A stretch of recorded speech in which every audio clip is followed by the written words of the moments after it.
Welcome to my channel Philomath. Question number 17(1). x varies as y square এবং y is equal to 2a যখন x is equal to a। আচ্ছা কি দেওয়া আছে, একটা varies as দেওয়া আছে, x varies as y square এটা লেখা আছে। আচ্ছা এর সাথে দেওয়া আছে যখন y is equal to 2a তখন x is equal to a। তাহলে x আর y এর মধ্যে সম্পর্ক নির্ণয় করতে বলেছে। তো দেখতে থাকো অঙ্কটা আমরা কিভাবে করি। দেওয়া আছে x varies as y square। তাহলে এখান থেকে আমরা বলতে পারবো এই ভ্যারিজ চিহ্নটাকে সমান চিহ্নে কনভার্ট করব, সঙ্গে সঙ্গে একটা ধ্রুবক সংখ্যা দিয়ে গুণ করব। ওয়াই স্কোয়ার এদিকে যা ছিল তাই। আচ্ছা যেখানে কে নট ইকুয়াল টু জিরো, এটা লিখতে হবে কে নট ইকুয়াল টু জিরো। আচ্ছা আর কি দেওয়া আছে দেখো, বলেছে যখন Y is equal two 2a, তাহলে লিখো যে যখন, এটা 1 নম্বর নাম দাও, যখন Y is equal two 2a এবং x is equal two a, তখন দেখো কি পাচ্ছি 1 নম্বর সমীকরণ থেকে। 1 নম্বর সমীকরণ থেকে পাই কি পাবো দেখো, x এর ভ্যালু আমরা a পুট করব, a is equal to K into, দেখো y এর ভ্যালু 2a, তার হোল স্কোয়ার আছে, y স্কোয়ার আছে, বা a is equal to K into, দেখো 2 এর স্কোয়ার 4, এর স্কোয়ার এ স্কোয়ার, বা দেখো এটা ঘুরিয়ে লিখবো, কে ইন্টু 4a স্কোয়ার লিখবো ইজ ইকুয়াল টু এ। দেখো কিছুই না, ডান দিকে যেটা ছিল সেটা বাঁ দিকে লিখেছি, বাঁ দিকে যেটা আছে সেটা ডান দিকে লিখেছি। এবার দেখো কে এর ভ্যালুটা বের করব। লক্ষ্য করো কে এর সঙ্গে 4a স্কোয়ার এটা গুণে আছে, তাহলে আমরা জানি যে পরের লাইনে ভাগে যাবে, গুণে থাকলে পরের লাইনে ভাগে যায়, 4a স্কোয়ার। বা কে ইজ ইকুয়াল টু, লক্ষ্য করো লবে একটা এ আছে, হরে দুটো এ আছে, তাহলে লবে আর হরের সাথে একটা এর সাথে কাটবে, হরের একটা এর সাথে লবের একটা এ কাটবে, তাহলে হরে একটা এ এক্সট্রা পড়ে থাকবে, আর 4 আছে, আর ওপরে কিছু নেই মানে 1 আছে। তার মানে আমরা দেখো কে এর মান পেয়ে গেলাম 1/4-এ। এবার 1 নম্বর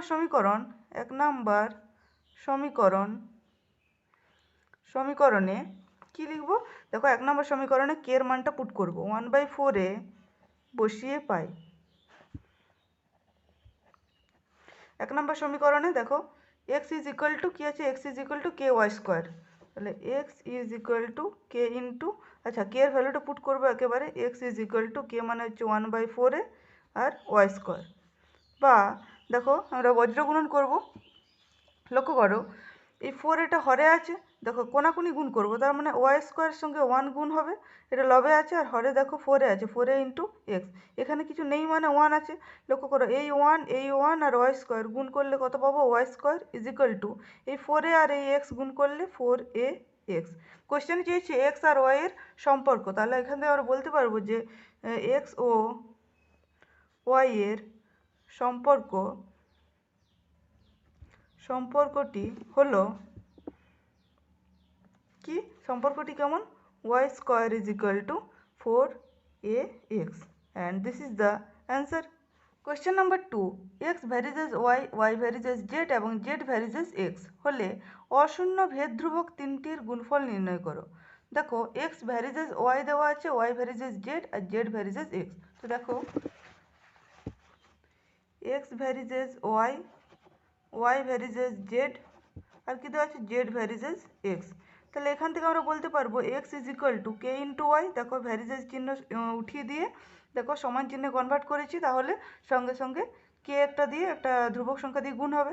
আচ্ছা এখানে দেখো ওয়াই ইজ ইকুয়াল টু কীভাবে, বা ওয়াই ইজ ইকুয়াল টু, দেখো এল দিয়ে গুণ করো, এল জেড। আচ্ছা এখানেও একইভাবে Z is equal to M X. দেখো যেখানে আমরা লিখতে পারবো যে কে, এল আর এম এরা হচ্ছে অশূন্য ভেদ ধ্রুবক, অশূন্য ভেদ ধ্রুবক, এবং কি লিখতে পারবো কে এল আর M not equal to zero, এটা আমরা লিখতে পারবো নট ইকুয়াল টু জিরো। আচ্ছা কোয়েশ্চেন দেখো দেওয়া আছে, বলছে এই অশূন্য ভেদ ধ্রুবক তিনটির গুণফল, তার মানে K into L into M চেয়েছে, তাহলে আমরা লিখবো অতএব K into L into M is equal to, দেখো কে এর ভ্যালু, এখান থেকে দেখো কে এর ভ্যালু পেয়ে যাবো, লক্ষ্য করো কে এর সঙ্গে ওয়াই গুণ আছে, তার মানে পরের লাইনে ভাগে চলে গেল। আচ্ছা এখানে দেখো এল এর সঙ্গে জেড গুণ আছে, তাহলে এল ইজ ইকুয়াল টু, যেহেতু জেডটা গুণ আছে পরের লাইনে ভাগে চলে গেল, উপরে যা আছে তাই।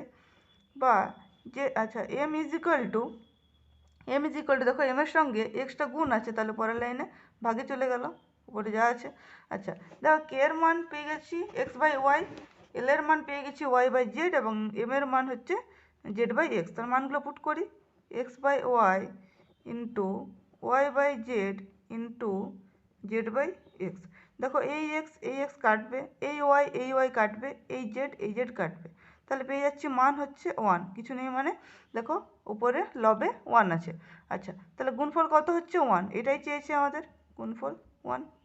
Question number 3, x varies 1 by y এবং ওয়াই ভ্যারিজেস 1 বাই জেড হলে এক্স জেডের সঙ্গে, এক্স আর জেডের সঙ্গে, আচ্ছা কোয়েশ্চেনটা ভালো করে লক্ষ্য করো, বলছে এক্স ভ্যারিজেস 1 বাই ওয়াই এবং ওয়াই ভ্যারিজেস 1 বাই জেড হলে এক্স জেডের সঙ্গে সরল ভেদে না ব্যস্ত ভেদে আছে তা নির্ণয় করো।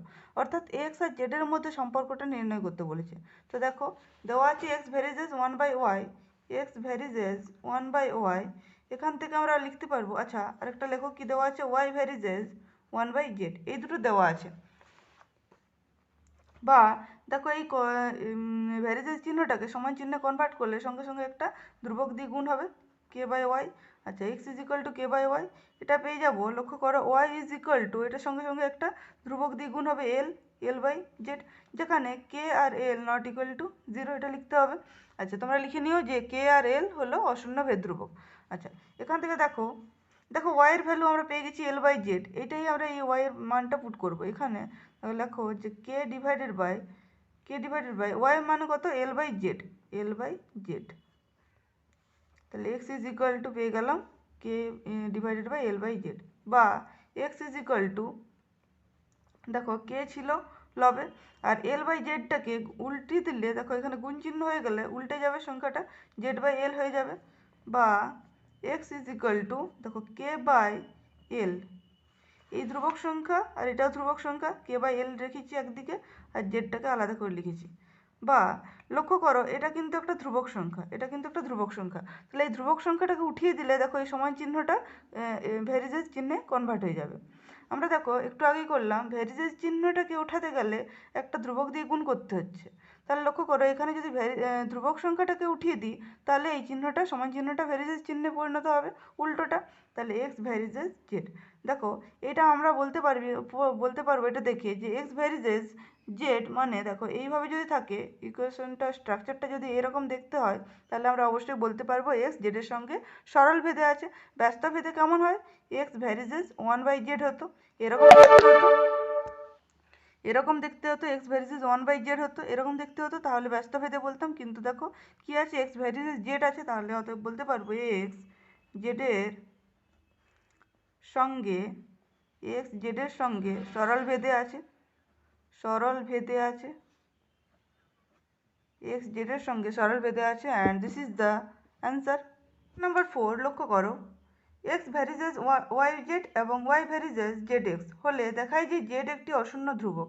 আচ্ছা কি দেওয়া আছে, এক্স ভ্যারিজেস ওয়াই জেড আর ওয়াই ভ্যারিজেস জেড এক্স। তো দেখো দেওয়া আছে এক্স ভ্যারিজেস ওয়াই জেড আর কি দেওয়া আছে, ওয়াই ভ্যারিজেস জেড এক্স। বা দেখো এখান থেকে পেয়ে যাবো x is equal to K into y z, আবার এখান থেকে বলতে পারবো যে এল ইন্টু জেড এক্স। বা দেখো এখান থেকে আমরা কি বলেছি, জেড একটি অশূন্য ধ্রুবক বলেছে, তাই তো। তাহলে দেখো এখান থেকে কে একবার ঘুরিয়ে লিখবো, K Y Z is equal to X. বা লক্ষ্য করো কিছুই করিনি, ডান দিকের সংখ্যাটা বাঁ দিকে লিখেছি, বাঁ দিকের সংখ্যাটা ডান দিকে লিখেছি। এবার দেখো কে এর মানটা বের করব।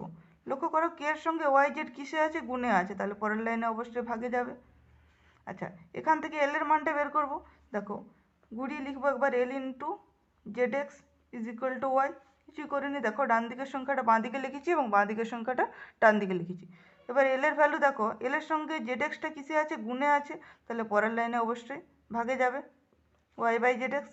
আচ্ছা কে আর এল এর গুণ করবো, দেখো অতএব K into L is equal to, মানগুলো পুট করো, এক্স বাই ওয়াই জেড, দেখো কে এর মান হচ্ছে X by Y Z into L এর মান কত, ওয়াই বাই জেড এক্স।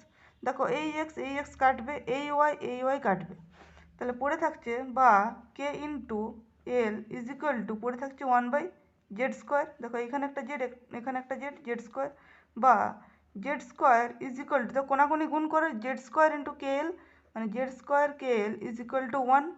বা Z square is equal to, দেখো জেড স্কোয়ারের সঙ্গে কে এলটা গুণে আছে, তার মানে পরের লাইনে যাবে ভাগে কে এল। লক্ষ্য করো কে আর এল যদি আলাদা আলাদা ধ্রুবক সংখ্যা হয় তাহলে অবশ্যই 1/কে এলটাও একটা ধ্রুবক সংখ্যা, তার মানে আমরা বলতে পারবো এটা একটা ধ্রুবক সংখ্যা। তাহলে এখান থেকে কী পেয়ে যাচ্ছি, দেখো Z square is equal two ধ্রুবক। আচ্ছা এটা এইভাবে না লিখে বা জেডের ভ্যালুটা বলেছে, তাই তো কোয়েশ্চেনে বলছে জেড একটি অশূন্য ধ্রুবক চেয়েছে। আচ্ছা দেখো এখান থেকে জেড, দেখো Z square is equal two, আচ্ছা এখান থেকে দেখো বা জেড ইজ ইকুয়াল টু, দেখো জেড স্কোয়ার যদি 1/kl হয়, জেড স্কোয়ার যদি 1/kl হয় তাহলে দেখো বর্গমূল করো উভয় পক্ষে, তাহলে জেডের মানটা পেয়ে যাবো জেড ইজ ইকুয়াল টু, তো কী পাবো প্লাস মাইনাস 1/kl, এটা আমরা পাবো। লক্ষ্য করো যদি উভয় পক্ষে বর্গমূল করি তাহলে দেখো বাঁ দিকে স্কোয়ারটা উঠে যাবে আর ডান দিকে হবে রুট। আর আমরা জানি যে বর্গমূল করলে দুটো মান পাওয়া যায়, একটা ধনাত্মক একটা ঋণাত্মক, তার জন্য আমরা লিখেছি প্লাস মাইনাস। আচ্ছা তাহলে দেখো জেড ইজ ইকুয়াল টু, লক্ষ্য করো কে আর এল যদি আলাদা আলাদা ধ্রুবক সংখ্যা হয় তাহলে এই পুরো সংখ্যাটাও একটা ধ্রুবক সংখ্যা, নিশ্চয়ই বলতে পারবো। তাহলে জেড একটা ধ্রুবক সংখ্যা, এটাই কোশ্চেনে চেয়েছে, তাহলে আমরা প্রমাণ করতে পেরেছি যে অতএব জেড একটি অশূন্য ধ্রুবক, প্রমাণিত। কোয়েশ্চেন নাম্বার 5, যদি b varies as a cube হয় এবং এর বৃদ্ধি হয় 2:3 অনুপাতে, তাহলে বি এর বৃদ্ধি কি অনুপাতে হয় তা নির্ণয় করি। আচ্ছা কি দেওয়া আছে, b varies as a cube, বা এখান থেকে আমরা দেখো লিখতে পারবো বি ইজ ইকুয়াল টু একটা ধ্রুবক সংখ্যা কে ইন্টু এ কিউব, এটা লিখতে পারি। আচ্ছা কে যেখানে নট ইকুয়াল টু 0, এটা 1 নাম্বার দাও। আচ্ছা এবার লক্ষ্য করো যে দেওয়া আছে এর বৃদ্ধি 2:3, তাহলে দেখো যেহেতু এর বৃদ্ধি ইজ ইকুয়াল টু 2:3, তার মানে প্রথমে এর মান ছিল 2, পরে বৃদ্ধি পেয়ে হয়েছে 3 ইউনিট, মানে প্রথমে 2 একক ছিল এবং পরে হয়েছে বৃদ্ধি পেয়ে 3 একক হয়েছে। আচ্ছা তাহলে আমরা এখান থেকে লিখতে পারবো যে অতএব মনে করি এর প্রাথমিক মান ইজ ইকুয়াল টু 2x, এবং প্রথমে মান ছিল 2x এবং পরবর্তী ক্ষেত্রে কী হয়েছে বৃদ্ধি পেয়েছে, এবং বৃদ্ধিপ্রাপ্ত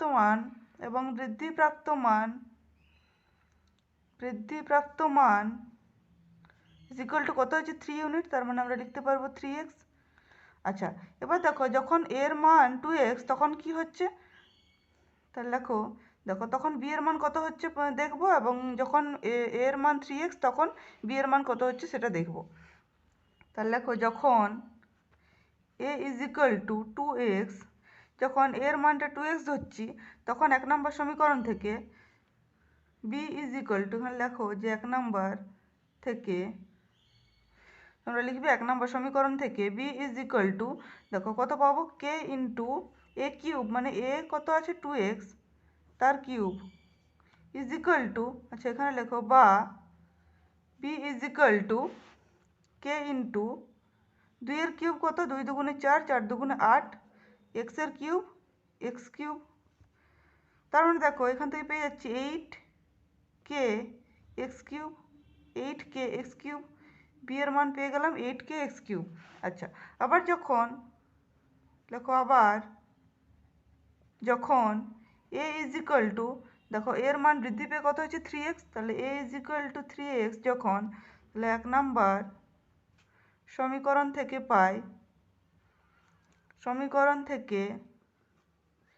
পাই কি পাবো, দেখো 1 নম্বর সমীকরণ কি ছিল, b is equal to K into a cube, এটা ছিল 1 নম্বর সমীকরণ।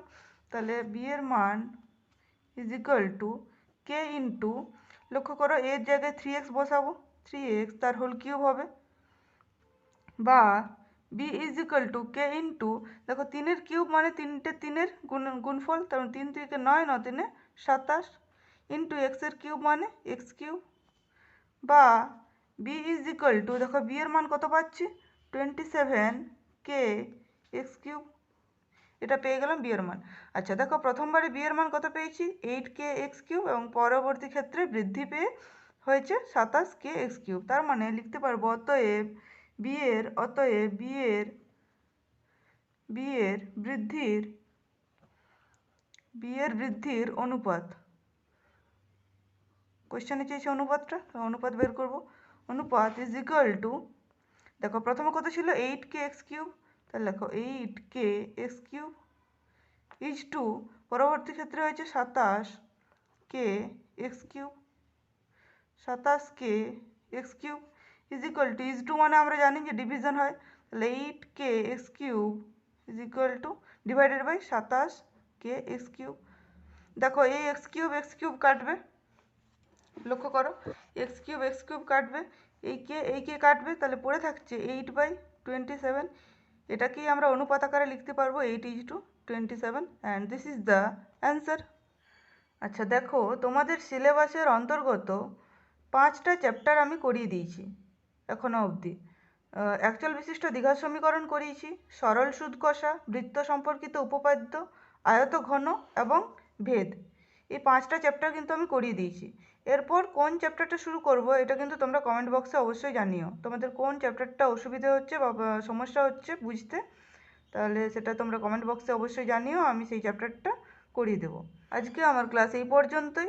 আমার ক্লাস যদি তোমাদের ভালো লেগে থাকে তাহলে অবশ্যই লাইক, শেয়ার এবং সাবস্ক্রাইব করে দিও।